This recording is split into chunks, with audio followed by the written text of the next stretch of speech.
Hi. Should I be looking at the camera, by the way? Is that like okay. So we talked a lot of shit about Cyberpunk and CDPR in the Video Game Suck video. And I think that it was some pretty deserved commentary, right? The executives at the company were schmucks, for lack of a better word, and you know, they duped a lot of consumers. They lied to us. It was bullshit. But that doesn't change the fact that like Cyberpunk as a video game is still really, really good. You know, I played it when it first came out, and I remember like I got to the ending and I played through every single ending and they all made me cry. Partially because it was 2020, so anything that got me like feeling an emotion was, you know, gonna get me to cry. So when Phantom Liberty came out a couple of months ago, I played Cyberpunk again and I wrote like a 4,000 word essay about it. And I tried to make a video where I talked through that essay, but it came across like very academic. Like it kind of sounded like when your high school teacher is like, so what do you think the author meant when he let you fuck as Johnny Silverhand? You didn't see his dick though, which sucks. Just think about it, they had to animate that. They would have had to animate his balls. The game is really good. They do such a good job at just like this very subtle storytelling, at evoking emotions from the player and sort of trusting us to understand what that story is supposed to be. And I think that that subtle storytelling actually contrasts really, really well with how bombastic and extravagant and violent the world is, right? Like Cyberpunk as a game is something that wears its thematic elements on its sleeve. It's very overt with that, you know, capitalism's bad, the environment's dead, everyone who is poor is sad. In that big bombastic world, the game does a great job at capturing some of the little moments, the little emotions. And you know, all in all, my takeaway from the game was it was trying to communicate to the player that like what matters is how you live your life. You know, do you live your life for other people, or are you someone who is just inherently selfish? It's almost like the game is challenging the player to really step back for a moment and ask, am I going to perpetuate this cycle of selfishness, or am I going to try and make a difference in a world where that sort of behavior just isn't rewarded? One of the ways that I see Cyberpunk, you know, communicating this thesis, if you will, is through a lot of the relationships that you build with the characters throughout the game, right? You know, and I think that nobody captures that better than Johnny Silverhand. He is an asshole. He's literally a terrorist. Like by all measurable accounts, he's somebody that you should dislike. But the game goes to great lengths to get you to empathize with him. At least it did for me, right? You've got the scene where he's giving you his dog tags from when he was in the war, and he's reflecting on his time there, and he tells you, we are in a war together, and he would take a bullet for you. That's a moment where you see that he's starting to care for other people, right? You're cracking through that tough outer shell and really starting to see who Johnny is. You also have that moment in the landfill where Johnny wants to go visit his dead body, and he is kind of hoping that he's gonna be able to see some sort of memory of him because he nuked a building. So he was hoping that something would kind of commemorate him, and there's nothing. You know, he was buried in mud. And that concern about living your life and having your life's work sort of amalgamate to nothing is one that's very realistic. Despite the fact that he's just a dick to you the entire time, like it gets you to relate to him. Through all those situations where the game gets you to empathize with Johnny, I found that the secret ending is the one that's the most satisfying to get. At the end of the game, you have the big choice where you can decide, like, who do you go into Arasaka Tower with? Do you go with Rogue? Do you go with the Aldecados? Like, what's your direction? And most notable about all of these endings is when you go through them, somebody dies. So when it comes to how those endings sort of respond to the game's thesis, you're saying that you believe there are people's lives who are worth trading for your own. The secret ending allows V to, you know, pursue a cure without putting anybody else's lives in danger. It's just you and Johnny storming into Arasaka like a couple of fucking boys and trying to get into Mikoshi yourself. You get into Mikoshi with Johnny, and the two of you have to decide like who gets the body, right? And you can choose to take the body for V, but I think that that's still kind of a selfish decision. And it's one that's sort of punished because the chip in V's head just doesn't work with his body if V's construct is on it, and you allegedly die in 6 months anyway. But if you give Johnny the body, you know, it's got a little bit more of a satisfying resolution because you get to see him go out and be a changed person. And I think that this is just the more satisfying ending because you as a character get to finally pay Johnny back for saving your life when Dexter DeShawn shot you. And you're doing something again for someone else. And it's this quiet moment, right? It's not something that the whole world is going to notice. The first time I got that ending, it felt really shitty, honestly, because all of the characters, in the credit scene, you get voicemails from all the characters, and every single one of them is like sad or angry. Like I think Panam threatens to like find Johnny and kill him. And I think that the emotions these companions show in this section is actually a reward for the player. This is the game showing you that like your actions matter to somebody. In a world where that shit, again, largely goes unnoticed, you got to be important to people. And the emotion of feeling like you matter to someone, feeling like there are people who care about you, is just a deeply human one. And I think that that's what makes this ending so gratifying. Despite how much I enjoy that ending, I still think that there's a lot of criticism to be had about Cyberpunk as far as the choices that it allows the player, right? Especially in the marketing materials leading up to the game, it's a title that presents itself as something that allows you to express yourself and make choices. And honestly, throughout the base game at least, there's not a lot of opportunity to do that. Really, those endings, I think, in the base game are the only opportunities where you as a character can make choices that actually define who you are. But I will say, Phantom Liberty fucking just absolutely knocks it out of the park. Even in the smallest gigs, there are choices that you get to make that feel meaningful. They allow you to express yourself and let you say something about the world. And ultimately, those choices do result in something more tangible happening in the world. One of the things I appreciated about the writing was that throughout the entire thing, they're very consistent about not making any of these decisions feel good. In Cyberpunk literature, nobody wins. That's the whole point. It's a grim, dark future.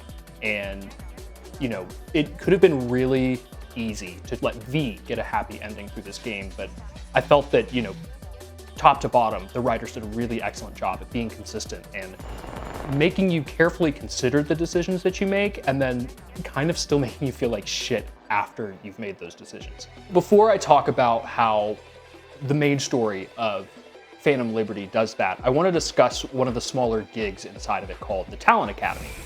So in this gig, Mr. Hands basically just asks me to go and capture some data from a school for gifted athletes in Dogtown. So you go inside and very quickly it becomes apparent that like things are not okay in this facility, right? First off, there's a kid like in a display case. One of the kids like slams their head or punches the glass or something to try and get out of it. Johnny is sitting at the bar and he's like, this is fucked up. The game is very like confidently choreographing that like what is going on in this building is not okay. You have the usual choice that Cyberpunk gives you where you can go through the gig as loud or as quiet as you want, but once you get into the back office, things get a little interesting. You see a kid sitting in the office rummaging through someone's desk. And he says that he just wants to be a good athlete. He hasn't been picked up by a team yet. He's trying to figure it out. Then the owner of the business comes out of her office and interrogates you. She asks like, what's going on? And you basically have three choices, right? You can take her negotiation and only take data that's not going to hurt the business. You can tell her to fuck off and take all of the data.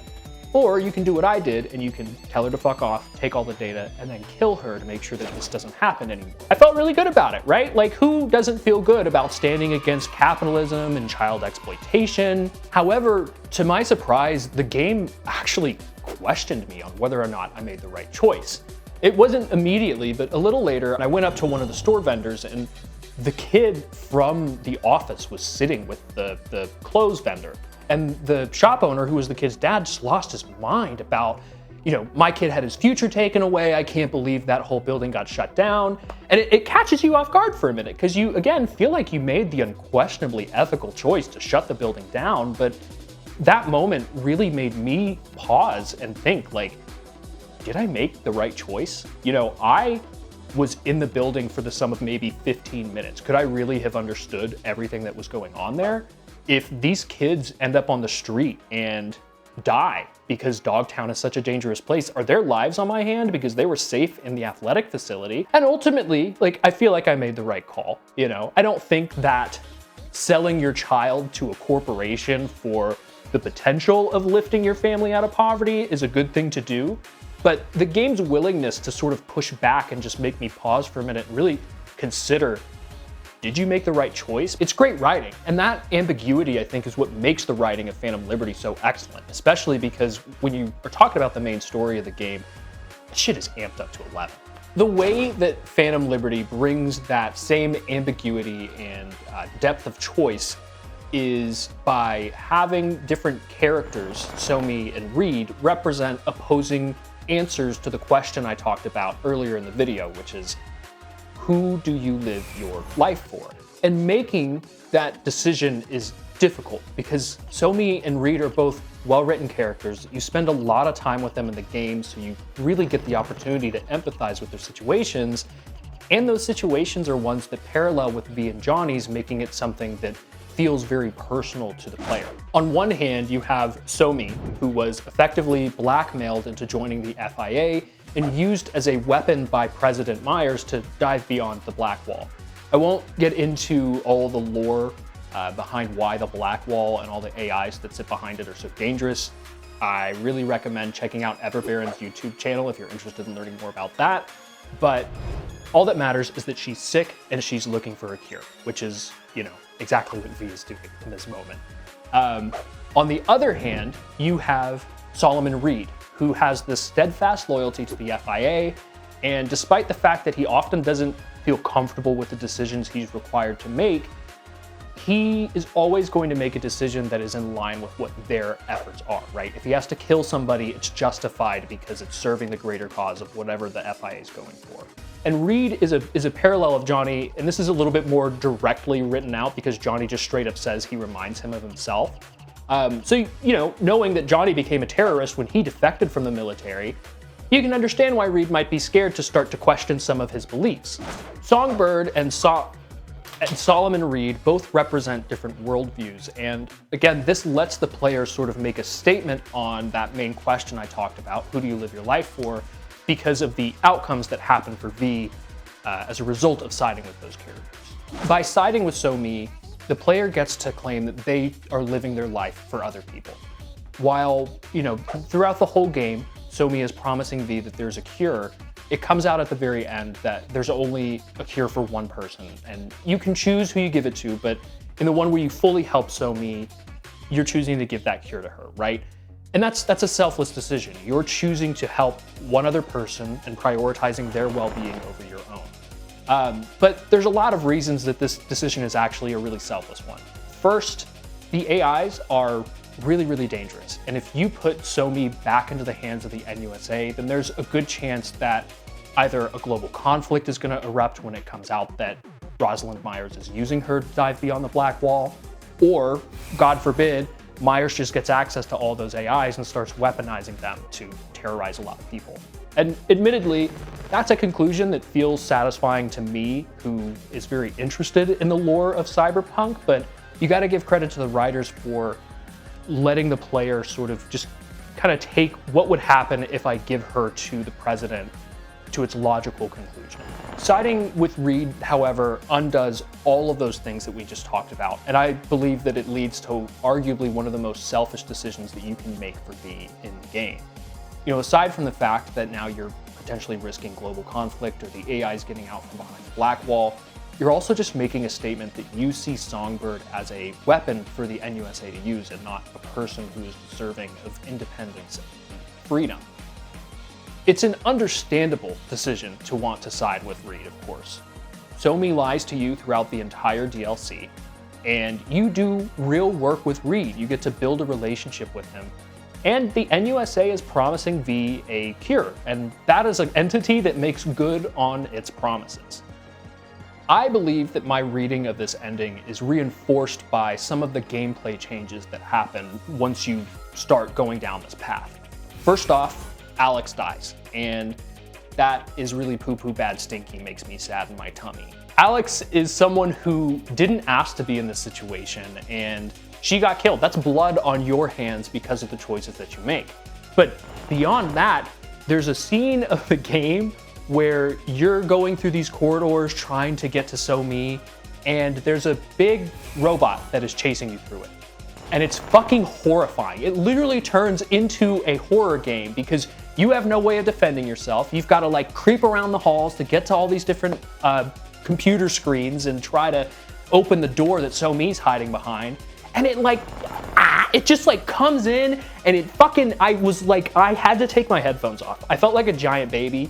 I could not go back and record footage of this ending, so I'm just gonna put like a fucking scary monster up behind me, but I couldn't do it. I think that the changing of gameplay in this moment is the developer's way of trying to communicate to us that we made the wrong choice.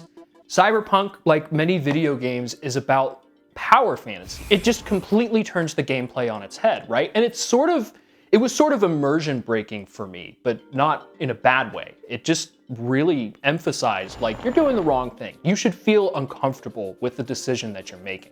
And honestly, this moment is what inspired me to write this video in the first place, because this like meta emotional storytelling, I think, is really good and really only something that we can get by playing video games. By pulling you out and attacking the player instead of attacking V, it really just reinforces the emotions that it's trying to communicate in the first place. And I think that they continue to do this in the new ending that Phantom Liberty adds to the Cyberpunk game altogether. Once you've settled things with So-Mi, the FIA offers to cure V from the relic. And you find out that in the process of doing that, it's gonna wipe Johnny, which kind of sucks, right? If you played the game like I did, then you grew a relationship with him, and seeing that he's basically just gonna die, like that's it, it's a hard reality to kind of come to terms to, especially because you have a conversation with Johnny as you're flying towards the surgery, and if you have a good reputation with him, he's pretty accepting that this is gonna be his fate, but regardless, like it's a hard conversation to have. From there, you wake up in a hospital bed and you find out from Reed that you've been in a 2-year coma and your body can no longer use cyberware, which is really difficult news to come to grips with, right? The cyberware is your armor, it's your upgrade as a character, and all of that is gone. So again, the game is changing the gameplay on the player by telling you like you don't get to exist in this anymore. Like if you were dropped into Night City in the state that you are, you're gonna get eaten alive. Once Reed exits the room, you can start calling up all of your companions to see, if anybody wants to meet with you now that all of this is said and done.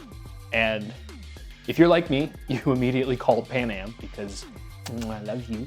And you see from the fact that she sends you to voicemail and all the text that you get that like that bridge is burned. The relationship is over. One by one, you start calling all of your other companions, and for one reason or another, they basically want nothing to do with you. And this stuck out to me because, as I mentioned in the ending where you give Johnny the body, the reward is seeing that these characters care about you. So in this ending, they completely remove that. They don't care about you. You were nothing but a means to an end for them, a way to overcome whatever obstacle laid before them.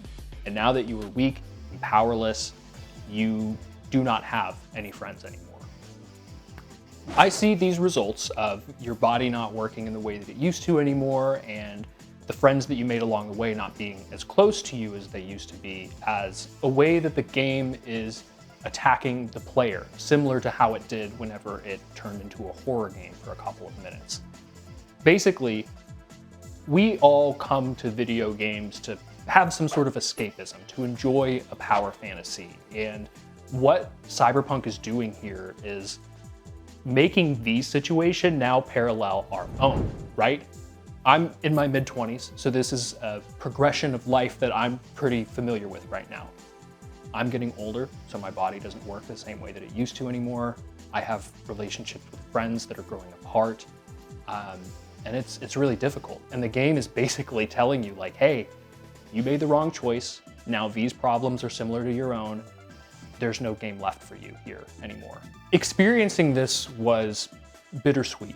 While you do get to see V go and be a regular person and integrate back into society, you're left with this hollow feeling. As soon as I was done with this ending, I started looking through all the screenshots that I had taken while I played the game, looking at these moments where I was powerful or super dripped out, and I felt this like nostalgic pull in the same way that you might feel if you're flipping through an old photo album. And I've just never experienced a video game or a piece of media that was able to draw that level of emotion out of me before, and it was really, really impressive. All of that being said, Cyberpunk is far from a perfect game. There's a lot of mechanics that aren't as deep as I want them to be. There's a lot of choices that feel pretty empty and meaningless, but with the content and the writing that they added in the Phantom Liberty DLC, I think CDPR got the game a lot closer to being a perfect game. I've told my friends that it's the only 7 out of 10 that they should play. Just be ready to reflect and ask yourself when you're done, who do you live your life for?